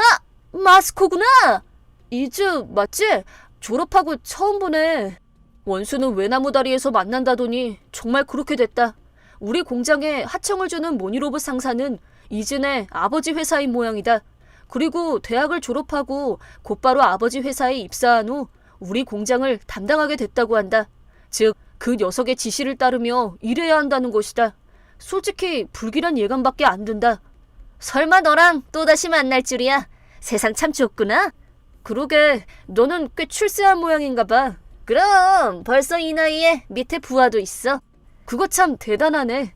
어? 너 계속 같은 곳에서 일했던 거야? 응, 졸업하고 취직했던 곳에서 쭉 일하고 있어. 진짜? 그럼 대학은 안 갔고? 응, 앞으로도 갈 생각 없어. 그거 안타까워서 어쩌냐. 더 불쌍해졌네. 그리 비참할 건 없어. 지금 직장도 괜찮거든. 너 나보다 미친데 알아? 응. 18살부터 성실하게 일했는데 요 몇 년 전까지 대학에서 펑펑 놀던 나한테 추월당하다니 나라면 쪽팔려서 죽고 싶겠다. 그래, 그렇구나. 근데 왜 연락했어? 맞다. 일단 확인 좀 하려고. 내가 니네 공장 관리하는 입장인데 서로 고등학교 때처럼 대화하면 이상하잖아. 존댓말을 하라고? 서로 사회인이니까 입장 정리 확실히 하자고. 알았어. 뭐? 그게 아니지. 알겠습니다. 7년 지나서 조금은 어른스러워졌나 했더니 어림도 없었다. 게다가 요스케는 하청업체인 우리 회사를 깔보면서 나이가 훨씬 많은 직원한테도 무례한 언행을 일삼았다. 사장님께는 일단 존댓말을 쓰긴 하지만 사장님, 운동 부족인 거 아니세요? 건강관리 제대로 안 하면 훅 갈 수도 있을걸요? 버릇이 없다고 할까? 어떻게 봐도 경의를 표하는 것 같지는 않다. 하지만 사장님은 눈 하나 깜짝 안 하며 요즘 체지방이 많이 늘긴 했죠. 아내한테도 혼나고 있지 뭡니까? 이렇게 웃어 넘기신다. 도량이 넓다는 게 바로 이런 거구나. 윗사람한테도 이런 마당에 자기 또래의 직원한테는 더 심하다. 어이 마스커, 나 목마르니까 주스 좀 사와라. 이런 터무니없는 말을 한다. 물론 처음에는 나도 거절했다. 지금 업무 중이잖아. 주스 정도는 직접 사오지 그래. 하지만 야, 그 말투는 뭐냐? 니네는 하청업체야. 알아? 전에도 내가 말했지. 사회인으로서 입장 정리하자고. 자기 지위를 이용해서 이런 억지를 부리기 시작했다. 나도 할 말은 많았지만 괜히 다퉈서 사장님께 심려를 끼치기 싫어서 어쩔 수 없이 부당한 지시도 받아들였다. 하지만 우쭐한 요스케의 횡포는 날이 갈수록 심해지는 한편 어느 날 내가 무거운 짐을 들고 복도를 걷고 있는데 모퉁이에서 요스케와 부딪히고 말았다. 그 바람에 짐을 떨어뜨려 내용물이 사방으로 흩어졌다. 중요한 부품을 떨어뜨려서 걱정이 된 나는 아무 말 없이 서둘러 부품을 주웠는데 부품을 주우려는 내 손을 요스케가 밟은 것이었다. 부딪혀놓고 사과 한마디를 하네? 이래서 고졸은 가정교육을 어떻게 받은 건지. 아무래도 내가 사과하지 않은 게 탐탁지 않았나 보다. 굴욕적이지만 굽힐 수밖에 없었다. 실례를 끼쳐 죄송합니다. 정말 죄송합니다. 최대한 성의를 보이며 고개를 숙였지만 이런 실례를 범해놓고 고개가 너무 높은 거 아니야? 머리를 바닥에 박으라고. 기분이 상당히 상했는지 굴욕적인 사죄를 요구했다. 이 자식 갑질이란 말도 모르나. 하지만 이를 키우기 싫었던 나는 무릎을 꿇으려고 했는데 마스코 씨, 일어나. 그렇게까지 할 필요는 없어. 바로 그때 사장님이 나타난 것이었다. 그 말에 요스케는 사장님께 대들기 시작했다. 잠깐! 뭐라고요?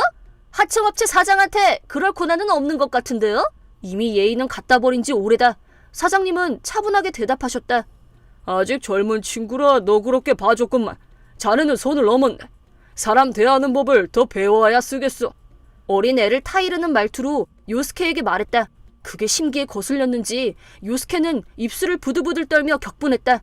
그리고 이 자식이 하청업체 주제에 무슨 배짱이야! 결국 분에 못 이겨 사장님을 밀쳐버렸고 사장님은 중심을 잃고 넘어지셨다. 이번 일은 사장님께 보고드리겠어. 계약 끊길 각오 단단히 해. 그렇게 요스케는 자리를 떠났다. 오늘은 정말 죄송했습니다. 주무실 시간에 연락드려서 죄송합니다. 괜찮네. 아까도 얘기했지만 자네 잘못은 하나도 없어. 신경 쓰지 않아도 돼. 그런데 이즈가 엄청 화를 내던데요. 그러게 자존심이 센 게 나쁜 건 아니지만 그게 오히려 나쁜 쪽으로 치우친 모양이야. 사장님께 보고하겠다고도 했죠. 그랬지. 괜찮을까요? 모니로봇 상사와 계약이 끊기면 피해가 막심할 텐데. 그야 피해가 적지는 않겠지. 제가 걔랑 고등학교 동창이라서 아는데 아버지가 엄청 오냐오냐 하더라고요. 고등학생에 맞지 않는 용돈을 주고 졸업식 날에는 호텔을 빌려서 직접 파티도 열어줬어요. 그렇군. 그런 환경에서 자랐다면 놀랍지도 않지. 어떻게 보면 오히려 안타깝기도 하군. 일단 회사 일이 더 급한 것 같은데요. 제가 직접 그쪽으로 가서 사죄를 드릴까요? 무릎도 꿇고 싹싹 빌어볼게요. 마음만으로도 충분해. 우리 회사를 많이 아껴줘서 고맙네. 하지만 마음만 받겠네. 걱정하지 않아도 괜찮을 거야. 사장님은 걱정이 안 되세요? 내일이 되면 알게 될 거야. 그리고 다음 날 평소처럼 출근해서 일을 하고 있는데 누가 말을 걸었다. 실례 안에 다자이 씨는 있나? 어제 일로 상의할 게 있다고 전해주게. 그 사람은 이즈 시니치 모니로봇 상사의 사장이자 요스케의 아버지다. 요스케는 아버지의 뒤에서 험상궂은 얼굴로 서 있었다. 아, 네, 지금 불러드리겠습니다. 그리고 어제 일은 다 제 불찰입니다. 나는 사장이 직접 클레임을 걸러온 줄 알고 당황했다. 일단 일이 커지기 전에 직접 사과하려고 했는데 오랜만입니다, 이즈씨. 늘 신세를 많이 지고 있어요. 사장님이 태연하게 말하면서 나타났다. 그리고 사장님과 이즈 사장이 대면했다. 공장 전체가 침묵에 휩싸여 두 사람을 지켜보는 가운데 이즈 사장이 입을 열었다. 저희 아들이 신뢰가 많았습니다. 저를 봐서라도 용서해 주십시오, 다자이 선배님. 놀랍게도 고개 숙여 사죄한 것이었다. 이게 당최 무슨 영문인지 몰랐다. 왜 이주 사장이 하청업체 사장한테 빌빌 기는 거지? 제가 아들 교육을 게을리한 탓에 이렇게 돼서 정말로 죄송합니다. 전부 제 책임입니다. 그리고 조용히 서 있는 아들의 고개를 누르며 너도 사과해. 뭘 멍하니 서 있어? 정말 죄송합니다. 이 이상의 굴욕은 없을 거라는 얼굴로 요스케도 사과했다. 그걸 본 사장님은 온화한 얼굴로 입을 열었다. 시니치, 고개 들어. 미안하지만 잠깐 편하게 말하겠네. 이건 나중에 공장 선배한테 들은 얘기인데 사실 이즈 사장과 사장님은 학창시절 선후배였는데 사이가 굉장히 좋았다고 한다. 졸업 후 사장님은 아버지의 공장을 이었고 이즈 사장은 대학 졸업 후 취직을 거쳐 30대에 모니로봇 상사를 세웠다. 그 후에도 계속 서로 알고 지냈는데 지금 대기업인 모니로봇 상사는 창업 초기에 경영이 어려워져서 도산 직전까지 내몰린 적도 있다고 한다. 그때 큰돈을 빌려줘서 회사를 구해준 사람이 공장을 운영 중이던 사장님이셨다. 거기다 사장님의 아이디어로 새로운 상품을 개발해 모니로봇 상사는 크게 성장했고 단숨에 대기업으로 거듭난 것이었다. 그 상품은 지금도 회사를 대표하는 상품으로 우리 공장이 단독으로 제조를 담당하고 있다. 이렇게 우리 공장은 모니로봇 상사의 하청업체가 됐다고 한다. 사장님은 은인과도 같은 존재라서 지금도 회사의 중요 상품 제조를 단독으로 맡고 있는 아주 중요한 인물이다. 사장님은 고개를 든 이즈 사장에게 말했다. 이 정도 일로 이즈랑 연을 끊을 생각은 없어. 그러면 우리 공장만 곤란하지. 하지만 이렇게도 말했다. 하지만 앞으로 요스케 씨가 회사를 물려받는다면 다시 생각해봐야지. 안타깝지만 후계자로서 자각이 부족한 것 같네. 사장님은 요스케를 가리키며 담담히 말했다. 응석쟁이로 키운 결과라면 이제 뭘 해야 할지 알겠지? 이대로라면 결국 아들 떼에서 회사가 망할 거야. 마지막에는 진중한 목소리로 조언을 건넸다. 그리고 이즈 사장은 뭔가 결심한 듯 아들을 바라봤다. 요스케, 넌 해고다. 직접 회사를 찾아서 처음부터 시작해라. 물론 납득할 리가 없었다. 뭐? 내가 왜? 선배인지 뭔지 몰라도 대체 왜 하청업체 사장이 시키는 대로 하는 건데? 그리고 이즈 사장은 이 바보 자식! 아! 있는 힘껏 아들의 뺨을 내리쳤다. 이 자식이 일을 얕보는 거야? 만약 다자이 선배 눈밖에 나면 우리 손해가 막심하다고! 그런 것도 모르고 권력이나 휘두르고! 아마 아들을 이렇게 혼쭐낸 건 이번이 처음일 것이다. 이렇게 요스케는 아버지한테 해고를 당해 취업 준비를 하게 됐지만 애를 먹는 모양이다. 겨우 합격한 회사도 오래 다니지는 못했다고 한다. 자존심이 센 성격 때문에 말단 직원의 일을 견디지 못한 모양이다. 결국 취직을 하겠다는 의지도 잃고 집에 틀어박혀서 게임만 하고 있다고 한다. 나는 지금도 사장님네 공장에서 일하고 있다. 하지만 기술뿐만 아니라 경영 노하우도 사장님께 많이 배웠다. 그리고 나는 독립해서 회사를 세웠다. 사장님의 가르침을 마음에 새겨 은혜를 갚을 수 있도록 최선을 다하고 있다.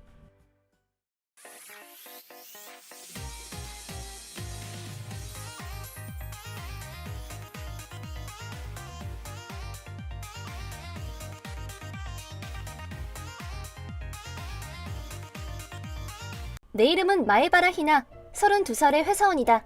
지금부터 우리 회사에서 일어났던 대박 사건에 대해서 얘기해볼까 한다. 나는 한 벤처기업에 다니고 있고 27살 때 입사했으니까 경력은 5년 정도 됐다. 우리 회사는 오피스를 대상으로 한 가구나 인테리어 소품을 취급하고 있으며 최근 몇 년 동안의 매출액은 그런대로 꽤 괜찮은 편이다. 회사에서 나는 영업부 부장을 맡아 일하고 있다. 아직 30대인데 부장이라고 하면 다들 조금 놀랄 수도 있겠지만 실상을 들여다보면 영업부 사원은 나를 포함해 겨우 5명밖에 되지 않는다. 긍정적으로 표현하자면 소수 정예 그룹으로 구성되어 있다. 그러다 보니 나 역시 부장이라고는 하지만 부하 직원들과 같이 발로 뛰며 최전선에서 치열하게 싸우고 있다. 덕분에 사장님인 가와카미 씨로부터 나름 긍정적인 평가와 신뢰를 받고 있다고 생각한다. 1년 내내 눈코 뜰 새 없이 바쁜 게 흠이긴 하지만 전반적으로 보자면 이만한 직장도 드물지 않을까 싶다. 서로 의사소통도 잘 되고 가족적이고 화목한 분위기에서 일할 수 있는 좋은 환경을 갖췄다고 자부한다. 하지만 그러던 어느 날 평소보다 조금 일찍 출근해서 업무를 시작하고 있을 때 한 통의 전화가 걸려왔다. 아직 업무 시작 전이고 전화가 걸려올 시간이 아니라 조금 의아스러웠는데 전화를 받고 보니 그 내용에 더 놀라고 말았다. 다름 아닌 사장님이 출근 중에 쓰러지셨고 긴급 입원을 하게 됐다는 것이다. 아침에 온 전화는 사장님 부인이 입원 사실을 알리려고 걸어온 것이었다. 더구나 검사 결과 병원에서 수술을 필요로 하는 중병이라고 했다는 것이다. 다행히 완치 가능성은 충분히 있다고 했다. 며칠 후 내가 병문안을 갔을 때 사장님 좀 어떠세요? 회사 일은 제가 사장님 복귀하실 때까지 지금보다 더 열심히 잘하고 있을 테니까 너무 걱정 마세요. 라고 안심시켜 드릴 생각으로 말을 했는데 그 문제 말인데 퇴원하면 바로 은퇴할까 생각 중이야. 사실 나이만 놓고 보자면 사장님 나이의 다른 임원들은 모두 퇴직을 한 나이니까 저렇게 말씀하시는 것도 무리는 아니지 싶었다. 그럼 차기 사장님으로 누구 생각해 놓은 사람은 있으세요? 나로서는 당연히 궁금한 질문을 한 거였고 그에 대해 사장님은 그건 뭐 내 아들한테 물려줘야겠지. 그 녀석하고는 경영권 양도에 대해서 어느 정도 얘기도 됐고. 사장님께 구체적인 얘기를 들은 만큼 일단은 직속 부하인 다케베 나나에에게 이 사실을 알려주었다. 사장님은 생각을 굳힌 것 같은데 너 사장님 아들 어떤 사람인지 아는 거 있어? 저기 부장님 입사하신 지 5년 정도 된 거 맞죠? 그런데? 갑자기 그건 왜? 타이밍이 딱 엇갈리셨네요. 원래는 사장님 아들인 아라타 씨도 6년 전까지는 우리 회사에서 근무했었어요. 아, 그랬었구나. 근데 왜 그만뒀어? 그게 부장님도 잘 아시다시피 그때 우리 회사 경영 상태가 엉망이었잖아요. 그래서 자기는 다른 사업 해보고 싶다면서 사표 쓰고 나가버리더라고요. 그럼 그냥 회사 버리고 간 거네? 그런 사람을 후계자로 불러와도 문제 없을까? 글쎄요. 우리 사장님은 좋은 분이시긴 한데 자식한테는 어쩔 수 없는 것 같더라고요. 피는 물보다 진한 거니까. 그럼 그 아라타 씨란 사람은 회사 나가고 나서 뭐 했는지 알아? 저도 자세한 건 모르고요. 건강기기 계통의 비즈니스를 한다고 얼핏 누구한테 들었던 것 같아요. 자기가 회사를 만든 거야? 그런 건 아닌 것 같았는데 잘 모르겠어요. 저도 더 이상 아는 게 없어서요. 그래. 얘기해줘서 고마워. 아, 근데 같이 일했던 적이 있는 거지? 사람은 어땠어? 의욕은 있어 보였는데 좀 손이 간다고나 할까? 성가신 타입이라고나 할까? 한마디로 비호감이네. 점점 남는 건 불안밖에 없네. 그렇게 직속 부하를 통해 알아낸 것이라고는 불안감밖에 없었고 바로 다음날 신임 사장이 부임했다. 네, 앞으로 잘 부탁해요. 편하게 가와카미 씨라고 불러주세요. 아버지를 하나도 안 닮았나? 어째 사람이 생긴 거나 말투나 한없이 가볍네. 취임 인사를 가볍게 마친 신임 사장은 난 말이야, 가능한 한 우리 아버지가 있을 때보다 이 회사를 훨씬 더 큰 회사로 만들고 싶어. 그러니까 여러분도 내 보폭에 맞춰서 잘 따라와 줬으면 좋겠어. 의외로 야심은 한가득인 사람이었네. 문제는 그 뜨거운 야심이 향하는 곳이 좀... 그런 뜻에서 이걸 좀 주목해줬으면 하는데 라고 말하면서 자기 가방에서 물건을 하나 꺼냈다. 신임 사장이 꺼낸 물건은 접시 받침처럼 생긴 물건이었는데 기계로 찍어낸 것 같았다. 바로 이 정체불명의 아이템이 얼마 후에 엄청난 후폭풍을 몰고 올 주범이 될 거라고는 그때는 미처 생각지 못했었다. 사장이 꺼낸 물건은 수소수 생성기라는 기계였는데 풀어서 말하자면 평범한 물을 수소수로 바꿔주는 기계이다. 수소수는 요즘 자주 듣는 말이긴 하지만 여기서 짚고 넘어가고 싶은 것은 그 기계의 가격이다. 겨우 사람 손바닥만한 크기의 기계인데 자그마치 가격이 15만 엔이나 했다. 취임 인사를 하면서 난데없는 기계를 들고 나와 영업 아닌 영업을 하는 사장의 의도를 도대체 알 수 없었던 나는 그런데 그 기계로 뭘 하고 싶으신 건데요? 그러자 사장은 자신만만한 목소리로 대답했다. 그야 당연히 앞으로 우리 회사에서 팔아야지. 이렇게 획기적인 제품인데 남이 팔기 전에 우리가 먼저 팔아야지. 이거 독점하면 대박 날 것 같지 않아? 너무 쉽게 말하는 사장의 의견에 반박도 못하고 그 기계를 팔기로 회사 방침이 정해졌다. 가면 갈수록 불길한 예감이 점점 짙어져 갔다. 어떻게 됐어? 하나도 못 팔았어요. 혹시나가 역시나네. 그 회사 사장님은 평소에 건강의식이 좀 투철해 보여서 혹시나 했는데 흥미가 아예 없는 건 아니었는데 역시 가격이 발목을 잡네요. 15만 엔이 네 집 개 이름도 아니고 그야 그렇지. 한 가지 더 마이너스인 게 다른 기존 제품들과 차별성이 별로 없어서예요. 나도 그렇게 생각해. 솔직히 말해서 나도 이 제품에 대해서 확신이 거의 없어. 저도 그래요. 그런데 실은 연습하는 내용이 아직도 이해가 안 돼요. 난데없이 영업부 불러 모으더니 사장님이 직접 나서서 기계 설명을 하는데 그게 최고 경영자가 할 일은 아니지 않나요? 어쨌든 상품을 팔려면 상품에 대한 지식은 있어야 하니까. 설명이래봐야 전문 용어만 쭉 늘어놓고 뭐가 뭔지 들어도 모르겠던데요, 전. 파는 저희가 이런데 고객이 이 제품을 납득할 리가 있겠어요? 지당하신 말씀입니다. 백보양보해서 이해를 못한 건 제 탓으로 치더라도 교육 시간을 왜 하필 그런 시간에. 무슨 말인지 완전 공감. 내가 면목이 없다. 아니요, 부장님이 뭘 잘못하셨다고요. 근데 퇴근 시간 후에 매일 모아놓고 교육하는 건 제발 그만했으면 좋겠어요. 지금 사장님하고 조율 중이야. 정교육은 꼭 해야겠으면 업무 시간 중에 해달라고 부탁은 해놨어. 그랬더니 뭐래요? 내가 힘이 별로 없어. 아마 효과 없음. 너무 무리하지는 마세요. 예상했던 대로 이 수소수 생성기는 좀처럼 실적이 오르지 않았다. 이건 뭐 어떻게 손 쓸 방법이 나로서도 없었다. 우리 영업부는 인테리어 관련 제품을 파는 노하우는 있어도 건강기재의 판매 경험은 전무했기 때문이다. 더구나 가격이 워낙에 고가이다 보니 수소수에 관심이 있는 사람도 선뜻 용기가 나지 않는 것이 현실이었다. 하지만 사장은 실적이 부진하다 보니 영업부를 다그쳤다. 아니 이보세요. 실적이 이게 뭡니까? 일 좀 한다고 들어서 기대가 컸는데 실망스럽네. 물론 킹받았다. 그래 그럼 내가 어디 한번 팔아봐 주마 라고 주먹을 불끈 쥐고 전보다 몇 배로 발바닥에 땀이 나게 뛰어다니면서 판매에 열을 올렸다. 영업부 내에서도 판매 전략 회의를 거듭하면서 좋은 방법을 모색하고 다시 발로 뛰기를 반복하면서 몇 달 후에 힘들게 매출 목표를 달성해냈다. 영업부 전체가 넉다운이 됐지만 누구도 영업부의 실적에 대해서 불평할 수 없게 만들어 놓았다고 할 수 있었다. 매출이 목표를 달성하자 사장은 대단히 만족스러워했는데 뭐야 진작 좀 그렇게 했으면 좋았잖아. 다음은 좀 더 눈을 높여서 도전해보는 게 어때? 누굴 물건 파는 기계로 하나. 얼마나 죽을 고생을 했는지 정말 하나도 공감을 못하네. 우리가 아무리 열심히 해도 사장은 여전히 마음에 안 들어하는 것 같았다. 그러던 어느 날 그날도 나는 평소보다 조금 일찍 출근을 했는데 아무도 없는 사무실에 들어가자 대체 지금 뭐 하는 거야? 그게 무슨 말씀이세요? 수소수 생성기 말이야. 겨우 궤도에 올랐는데 영업을 스톱시킨다는 게 말이 돼? 그리고 계속 반품 들어온다는데 그건 또 어떻게 된 거야? 지방 출장 중이신데 전보통이 빠르시네요? 그야 내 회사인데 당연한 거 아닌가? 내가 다 지켜보고 있어. 얘기 딴 데로 돌리지 말고 상황 설명해봐. 제가 오늘 출근해서 보니까 테스트용으로 사용했던 수소수 기계에 이상이 있었어요. 이상이라니? 연기가 기둥으로 올라오더라고요. 아무것도 안 했는데요. 잘못하다가는 큰 화재로 번졌을 수도 있어요.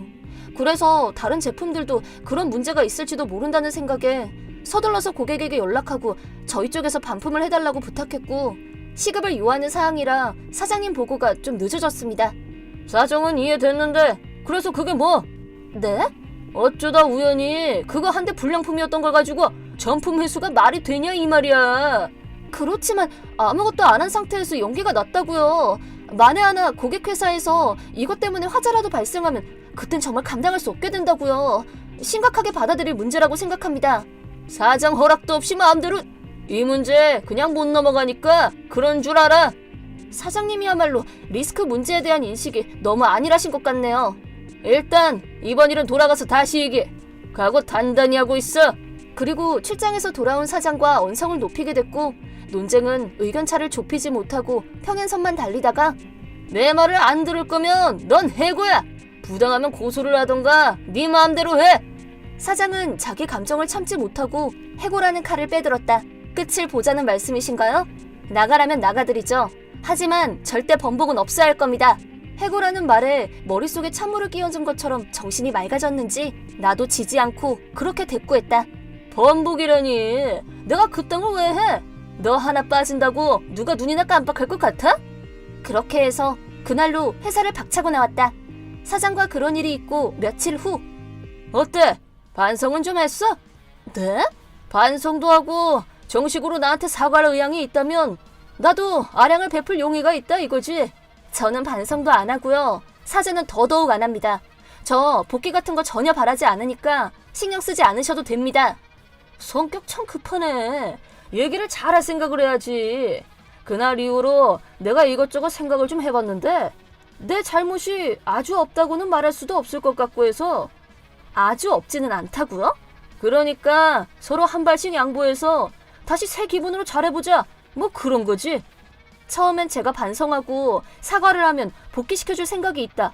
뭐 그런 말로 들렸었는데요? 아니야. 그런 뜻으로 말 안 했어. 그리고 요즘 재취업이 그렇게 쉬운 것도 아니고 그러니까 다른 데 가느니 그냥 우리 회사로 돌아오는 게 좀 좋잖아.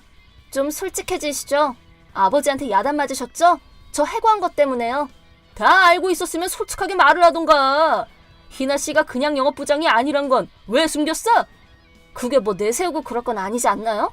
말하면 위계질서만 더 꼬일 것 같아서 그냥 조용히 있었을 뿐이에요. 이유가 뭐든 희나 씨 반드시 복귀시키라는 게 아버지 특명이야. 그렇다면 할 수 없죠. 진짜 그럴 것이지? 단 사장님이 직접 저한테 사과하는 조건으로요. 저희 집에 오셔서 사과하시면 복귀하죠. 실은 전 사장님인 카와가미 씨와 우리 아버지는 오래전부터 알고 지내던 사이로 절친이라고 해도 손색이 없는 사이이다. 나도 어렸을 때부터 카와카미 사장님이 기여해 주셨고 삼촌과 조카 사이라고 해도 될 만큼 가까운 관계였다. 지금은 안전된 경영 상태인 회사도 초창기에는 어려움을 많이 겪었었고 도산될 위험에 처했던 적도 있었다. 그런 위기 상황에 구세주가 돼준 사람이 우리 아버지였다. 지금은 아버지도 은퇴하고 자연인으로 돌아가 있지만 아버지도 한 회사의 경영인이었다. 또 매출 부진을 개선하기 위해 아버지의 부탁으로 가와카미 씨의 회사에 부임한 사람이 바로 나였다. 미국에서 비즈니스를 공부한 경험을 살려서 경영을 되살리는 일을 돕기로 한 것이다. 그 결과 회사의 경영은 정상화되었고 그 공로로 영업부장으로 발탁된 것이었다. 다시 말하자면 나는 회사 입장에서 공신이자 은인이라도 해도 될 만큼 공헌이 크다면 큰 사람이었기 때문에 아라타 사장이 나를 잘랐다는 말을 듣고 가와카미 전 사장이 격노했던 것이다. 그리고 아라타 사장은 내 요구대로 우리 집에 왔고 정말 큰 신뢰를 했습니다. 다시 회사에 나와주시면 정말 감사하겠습니다. 마지 못해서이긴 하지만 사과를 했기 때문에 복귀를 하기로 했다. 그리고 다음날 다시 회사로 출근해서 갑작스러우시겠지만 오늘부터 회사는 제가 맡아서 경영하도록 하겠습니다. 당신은 해고입니다. 라고 선언했다. 물론 아라타 씨는 벙찐 얼굴이 됐지만 복귀하자마자 농담이 심하네. 농담이 아니다. 내가 희나한테 부탁했다. 아버지! 퇴원 후 처음으로 회사에 나온 가와카미 전 사장님이 힘있는 한마디를 보탰다. 수소수 생성기에 강한 의문을 갖고 있던 나는 해고된 후 독자적으로 조사를 해봤다. 조사 결과 교묘하게 감춰져 있었지만 이 수소수 생성기를 제조하는 회사는 다단계 판매 회사였다. 더구나 사기도 서슴치 않는 악질 기업이었다. 그런 다단계 판매 회사와 깊은 사이였던 아라타 씨는 우리 회사에서 그 기계를 판매하면 그 다단계 회사로부터 아라타 씨 개인 계좌로 수수료를 받기로 약속이 되어 있었던 것이다. 물론 이런 뒷거래가 용납될 리가 없었다. 수소수 생성기도 전문가에게 검사를 의뢰한 결과 수소 발생과 전혀 관련이 없었고 물에도 어떠한 변화나 작용도 없다는 감정 결과를 받았다. 나는 이 문제를 가와카미 전 사장님께 숨김없이 보고했다. 가와카미 사장님과 많은 얘기를 나눈 결과 회사를 내가 맡아서 경영하기로 결론을 내렸다. 따라서 오늘은 아라타 사장으로부터 경영권을 인수받기 위해 출사를 한 것이었다. 이런 일련의 일들에 대해 내가 이야기를 마치자 아라타 씨는 모든 사원들로부터 비난의 눈초리를 받게 되었다. 하지만 타고난 성격이 뻔뻔한 건지 이 남자는 아버지, 제가 잘못했어요. 다시는 이런 일 없을 거예요. 한 번만 더 찬스를 주세요. 그 자리에서 바로 무릎을 꿇고 어떻게 해서든 당장의 위기를 모면하려고 얕은 꾀를 부렸지만 이런 철딱선이 없는 놈 같은 이라고! 화가 머리끝까지 난 아버지의 분노의 주먹맛을 보고 말았다. 아라타 씨는 회사에서 쫓겨났을 뿐 아니라 집에서도 동시에 쫓겨나고 말았다. 그뿐 아니라 내가 그 다단계 판매 회사를 고발했기 때문에 다단계 간부들과 하나로 엮여서 경찰에 연행되고 말았다. 나는 신임 사장이 된 후로 정신을 차릴 여유도 없을 만큼 바쁜 나날을 보내고 있다. 하지만 하루하루 알차고 성취감이 느껴지는 요즘이다.